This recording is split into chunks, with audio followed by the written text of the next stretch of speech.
fix or whatever you want to call it. So is the enabler that gives us access to the internet, with the help of the internet connectivity. Your ISPs will give you access, for you to be able to communicate, to browse.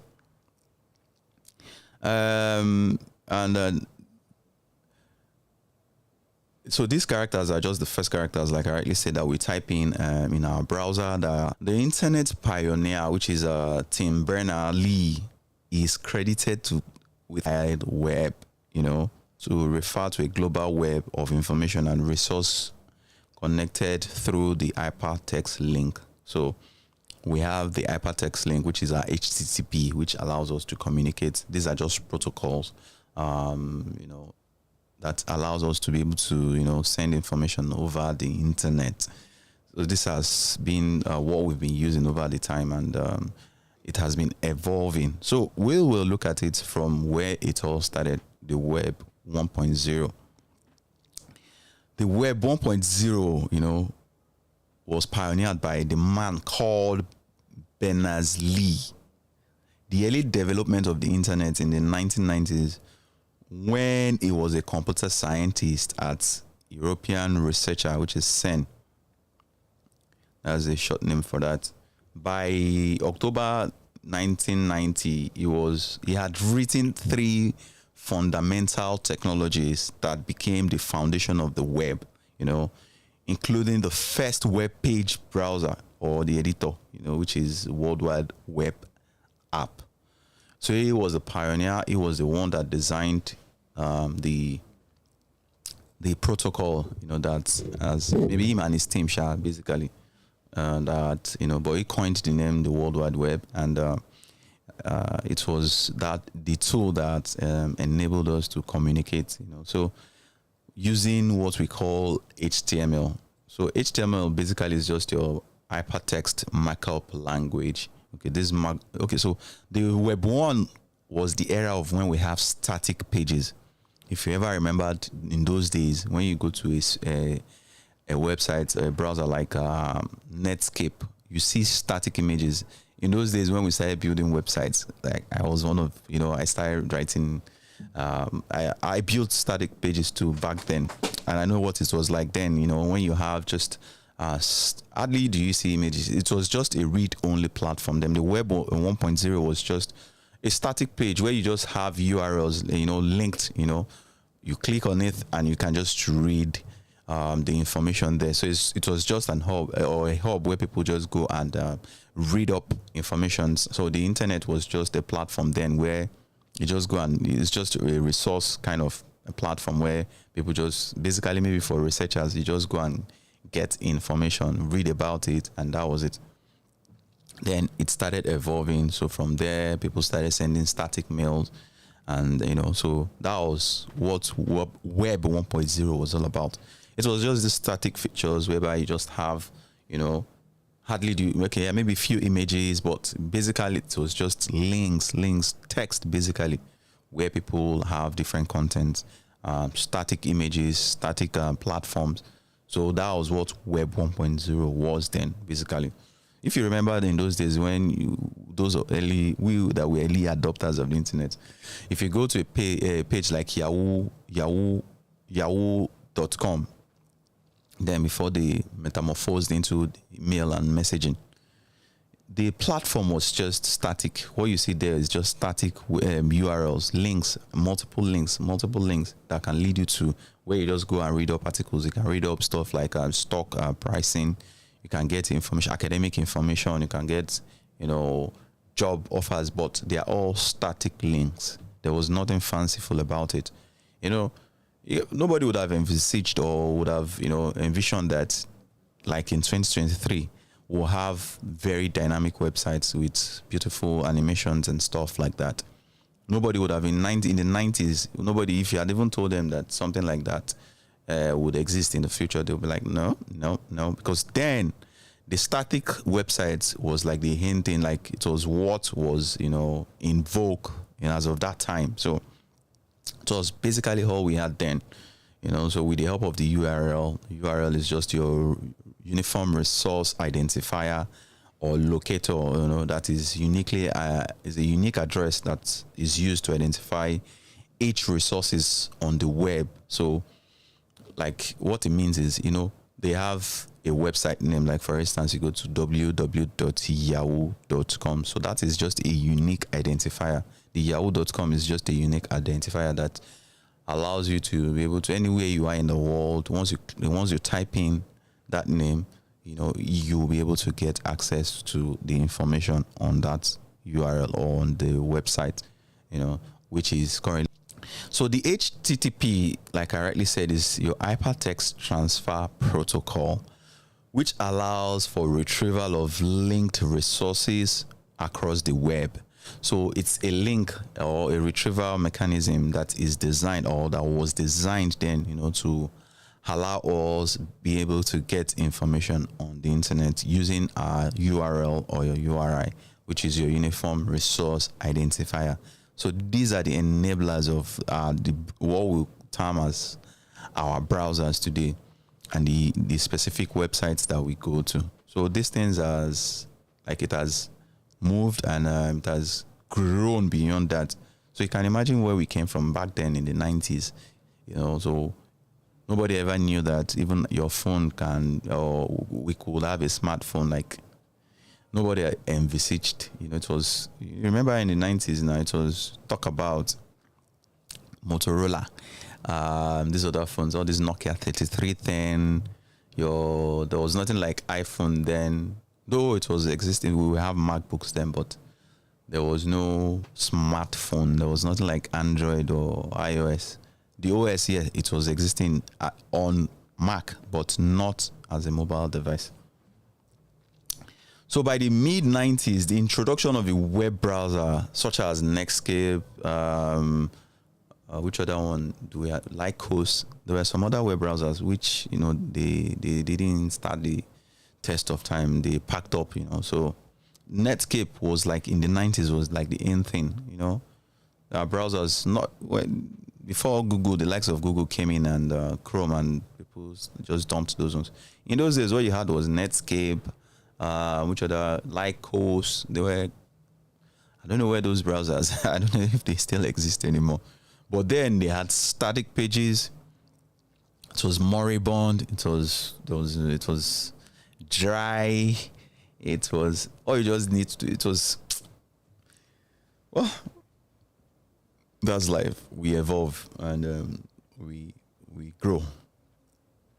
So, like I said, this was just the age of static web pages. They retrieve the information from the data. A far cry from the slick contents that we have today, where you have very nice apps like your TikTok, you have your Twitter, you have your Instagram, you have Snapchat, can do magic. They have filters and the likes and spot. You have Telegram, you have Facebook. These things were not there in those days. So even Facebook, if you just imagine the first Facebook that was hosted, it was it was static, it was very ugly. You can imagine how they evolved over time. So most internet users as of then were delighted by the novelty of the features such as email and real-time news. And then came Yahoo Messenger, which was like the bomb then. There was nothing like Twitter or Instagram or something like that, those new apps that we communicate with. Then it was Yahoo Messenger. Do you understand? Then Hotmail Messenger too. Yeah, Hotmail. I think they had this chat functionality. So they were like the two main. You have Live, that's Hotmail and Yahoo. They were the ones that really saw the light in the mid 90s and the early 2000s. So I don't know how they just died a natural death, and nobody's really talking about them anymore. Then came Web 2.0, the age of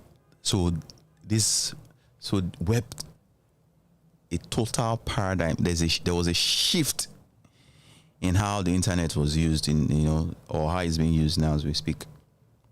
During the first 2 decades of the 21st century, man, I can tell you that Web 1.0 were replaced with the beautiful, interactive, well-designed Web 2.0, which had social connectivity, user-generated content. The Web 2.0 tends to be viewed by millions of people all over the world, virtually in an instant. You can imagine how the world evolved from that static page that we used to have, those static URLs that we used to see, to a very dynamic, well designed, with the advent of JavaScript and CSS, because initially it was just HTML. So HTML was what gave room space for static URLs. But what brought interactivity, new designs, and were the likes of CSS, which is just your cascade styling sheet, which helped, it brought in a lot of designs, which brought in, beautiful. Then JavaScript, really added functionalities to, gave it life. We could now do static, we could do real-time interactivity within one web browser. So you don't even need to click on, or it doesn't need to refer you to another page. Within one page, it could still do whatever you want to do in real time. So the Web 2.0 brought in life. It brought in a lot of interactivity. It gave access to a lot of, there was now a larger, because as we evolved from 1.0 to 2.0, the way the design concept of having, transcending from having your moribund or your static Web 0.0, just static site, to very user-rich, user-friendly websites that have a lot of functions, animations, video content. You have, a lot of advertising. Companies started making a lot of money from websites. So it's no longer static. It's no longer moribund. It has now become something that is interactive, and I gave room space to the world of apps that we have now today. So this gave birth to platforms, gave birth to a lot of developers, gave access, gave power to a lot of content creators. People started building tools. People started building apps, the likes of Facebook, the likes of Facebook now that's metamorphosed to metaverse. We have Google that has now become Alphabet, so a lot of companies, evolved. Amazon, that became the world's biggest giant in terms of retail. So it gave power, it gave room space to a lot of things. It gave a lot of these companies now became like the de facto thing with the help of Web 2.0. This exponential growth of the Web 2.0 has driven the key innovation such as mobile internet access and social network, as well as near ubiquity of powerful mobile devices like the iPhones, the Android-powered devices. So it gave room space, and it gave birth to a lot of creativity. It gave room space for innovation. It gave room space for interactivity. It gave power to developers and people who could build real content. So this growth, it gave room space to a lot of companies who were nobody. All of a sudden, it became multi-billion dollar tech companies, which are one of the richest companies in the world now today. In fact, we'll talk about those companies later. But like I rightly said, in these developments enabled dominance of apps that greatly expanded, online interactivity and their utility. For instance, we have the Airbnb. Airbnb is one of the biggest sharing app, online, where you can rent a property, you can rent an apartment, and on the go, It gave room space to likes of Facebook, TikTok, Twitter, Uber, WhatsApp, YouTube, just to name a few. These are brands that have, who have taken advantage of the Web 2.0, and they've metamorphosed into big multi-billion dollar companies. and they had very massive revenue growth, and of these platforms they became the de facto apps, currently as we speak, like the likes of Apple, Amazon, Lex, people can now stream.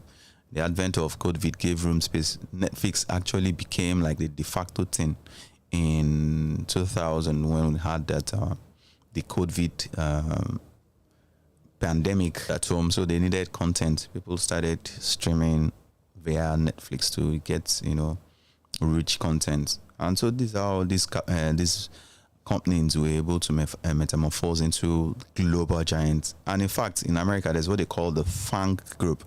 These are 5 top tech companies that their stock has skyrocketed overnight, and it has reshaped the way Americans do business.